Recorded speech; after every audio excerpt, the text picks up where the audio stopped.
What is up, everybody? This is Steve DeBreach coming to you here today. I am on my way home from work on this Pro Bowl Sunday. It is windy. I mean, it is windy. That is the only way to talk about the weather here in Sacramento, California today. There is just trees and shrubs and leaves and brushes just everywhere. Madhouse, bonanza, I guess you could say. But, man, I went my whole work day today. Honestly, I listened to a lot of podcasts talking about wrestling. I listened to the Ringer podcast. I listened to My Mom's Basement. That one, honestly, was probably my favorite podcast that I listened today. And I'm inching so much closer to just wanting to hear, what the hell is going on with WWE from Big Dave's mouth. I want to hear about this whole Rock versus Roman, and what CM Punk fits into this thing, and Cody, what's going on with there. But my big feeling that we're gonna wake up tomorrow, download the podcast, and listen to what Dave Meltzer has to say. I honestly think it's gonna be a big this was their plan all along. This is what they wanted. If you go back to the Royal Rumble podcast with them, Dave said that there was a plan to do Rock versus Roman, but he didn't want to say when the plan was. And at one time, he even says to Brian, you probably know, but we can't say it. So, is Dave just going to play it off like this was the plan all along? And we always knew that Cody was going to get screwed, and this is a story that we have to see play out. Right now, people are mad. That's the only way to put it. Is you go on Twitter, you see the We Want Cody, people going after The Rock's Instagram, basically putting it on him. I don't know, man. I mean, WWE hasn't... Well, no. WWE has officially tweeted that it's going to be Rock versus Roman at WrestleMania 40. I believe it was in the tweet about the upcoming press conference, which I believe is Tuesday in Las Vegas. It says that The Rock will challenge Roman Reigns at WrestleMania 40. I'm guessing that the challenge is going to come during the press conference, or is The Rock going to be on Raw? And that's where the official, challenge is going to be rolled out. I can remember press conferences that we didn't even know what the match was going to be, but we were still doing press for WrestleMania. I can remember for WrestleMania 30, The Rock was at the press conference because I believe it was, on the road to WrestleMania 29, and The Rock was doing press for it like he was going to wrestle at the show. Some of the best points that I can remember from the podcast today was just basically talking about, how The Rock is actually going to be able to wrestle. In years past when he's been out doing movies, one year they sent Brian Myers, and what was his? I remember the McGillicuddy name, but I just don't remember what he changed it to. Curtis Axel. They sent them for him to train for WrestleMania 28. I believe they were actually. The Rock was doing a movie in New Orleans, so they went out there and they were just on The Rock's schedule. Basically, whenever he called and said he wanted to get some ring time in, they were on the clock to get their show up, train with him, get him ready. And then I believe another time when he was training for WrestleMania 29. Shoot, I can't remember who trained with him that year. I don't know, if he's getting training like that out there.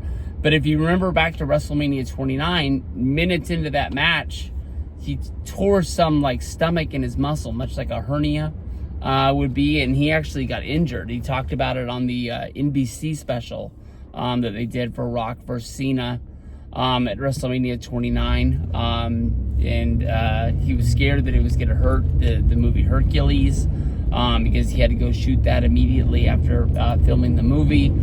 He ended up doing the movie Hurt and then getting the surgery fixed after that. But they were really pointing out, like, he didn't really move all that well. He was hurt, but it's a lot like how people talked about CM Punk at the Royal Rumble. That finished with him and Cody. He was exhausted. He was done. Is he at a point in his career where he's kind of like an Undertaker, or maybe like a Hulk Hogan, where it was basically like every match he had, you had to guess that he was going to get some sort of injury, needed some time to heal up, and he wasn't just going to be able to just be having matches willy-nilly. Maybe that's the reason why Punk came back at Survivor Series, and he only wrestled on that LA show, the Madison Square Garden house show, and then his first real match was the Royal Rumble. Maybe they were just saving him because they knew that he couldn't do it all the time. I'll tell you what, like, some people are pointing at it's CM Punk that messed up the plans for Royal Rumble. I really think no matter what, I think that Punk and McIntyre were set to have a match at WrestleMania regardless. Maybe you do hit Rollins versus Rollins versus Punk. That seemed to be the one match that everybody kind of was thinking about. But that means you would have had to have Punk maybe win the Chamber, or whatever the real winning the Chamber is going to be. Maybe the Chamber is actually going to be a championship match that Rollins is going to be in, and he's going to have to win it to make sure he keeps his belt to go to WrestleMania. But man, like, I can't believe how mad people really are. The Rock came back for Roman Reigns when he won the Royal Rumble. I think it was a way to sort of anoint him. I thought it was a way to push Roman. He was already looked at as he was a star. He won his Royal Rumble. He was going to WrestleMania. People wanted Daniel Bryan. What's funny is, regardless, Daniel Bryan had WrestleMania 30. He won the championship. He wasn't supposed to be in that match. He ended up losing the belt because he got injured. He ended up getting better and coming back for that WrestleMania 31 push. He ended up winning the ladder match at WrestleMania 31. But, people were going bananas because they wanted Bryan. If Bryan would have won the Rumble that he wasn't even in, if he would have gone there to WrestleMania, and let's say he beat Brock Lesnar for that championship, or let's say they do the cash-in deal, and Rollins still runs away with the belt, Bryan gets hurt right after. And maybe you say maybe he's not involved in that match with Sheamus where he gets hurt. But regardless, one way or another, Bryan's days were numbered. And that's basically what he was going to do. So people were going bananas over something that wasn't going to work in the long run. What if... Man, that's going to be crazy. But what if, much like they did with Daniel Bryan and Roman Reigns, was they did that one... what was the name of that? It was like the road to WrestleMania, but what did they call it? They had that really, really good one that Brock actually had a match against Luke Harper. They actually had Dean Ambrose against Triple H. That was on the road to WrestleMania 32.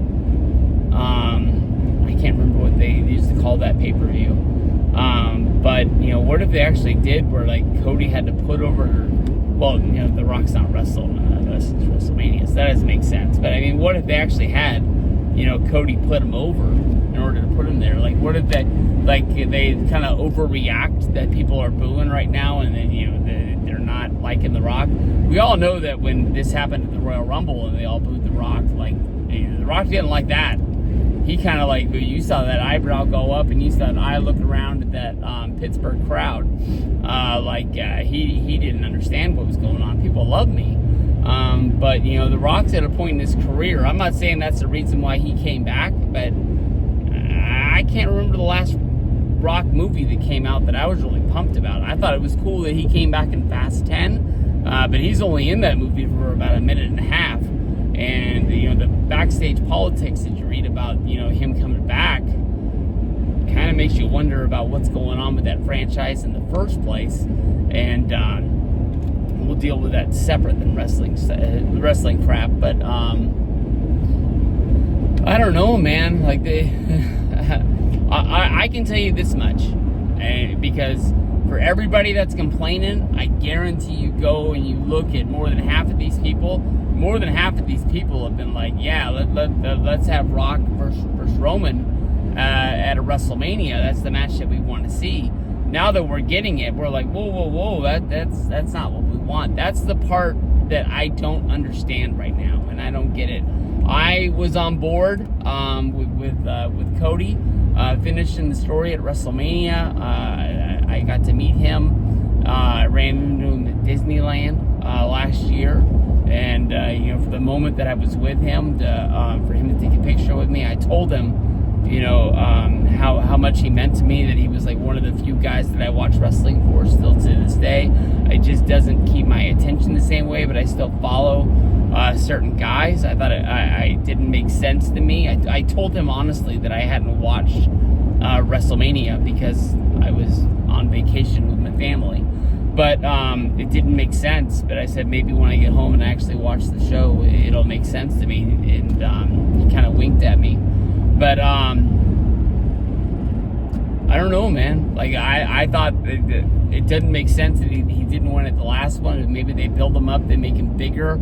I think that's why the Brock Lesnar feud happened around SummerSlam time, was to try to make him, beat a monster. But then it doesn't make sense to make you wait like 6 more months to get you to WrestleMania for him to do it again.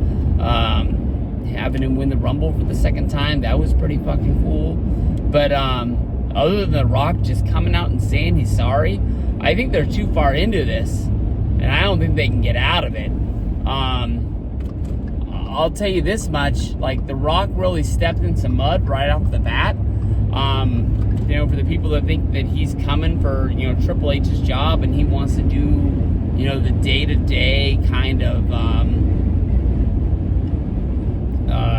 grunt work of doing creative. And I don't know if The Rock wants to do that. I mean, like, unless The Rock puts somebody else in charge. But why do you, fire Triple H, send him home in order just to hire somebody else? Brian Gewirtz, his book was really good. Make sure you go out and buy that thing. He's going to be coming back and doing a lot of the writing. I think he's a great writer, but I mean, are you going to put him in charge of signing people and stuff like that? That doesn't make sense. I don't know. I mean, the Triple H has a group of guys around him, like William Regal, Terry Taylor, guys that have wrestling knowledge that he trusts, that he can use as a backbone when he's trying to find out if these are the right people, and what's going on with the guys at NXT during their training with Shawn Michaels. Who wants this and who's just kind of doing the motions, I guess you can say. The Rock, I guess he can build that team, but I mean, who really are The Rock's friends? That's shitty to say, but it's something that I think about. Who did he keep contact with for all these years that he's been away from wrestling? Oh shit, are the railroad crossings stuck? Fuck me. Maybe I should cut through here, then I can come out the back way and go through. That's probably smart. Alright, but yeah, I don't know how they fix this, but it's definitely something they're gonna have to think about. So peace out, everybody, and figure out what the hell's going on tomorrow.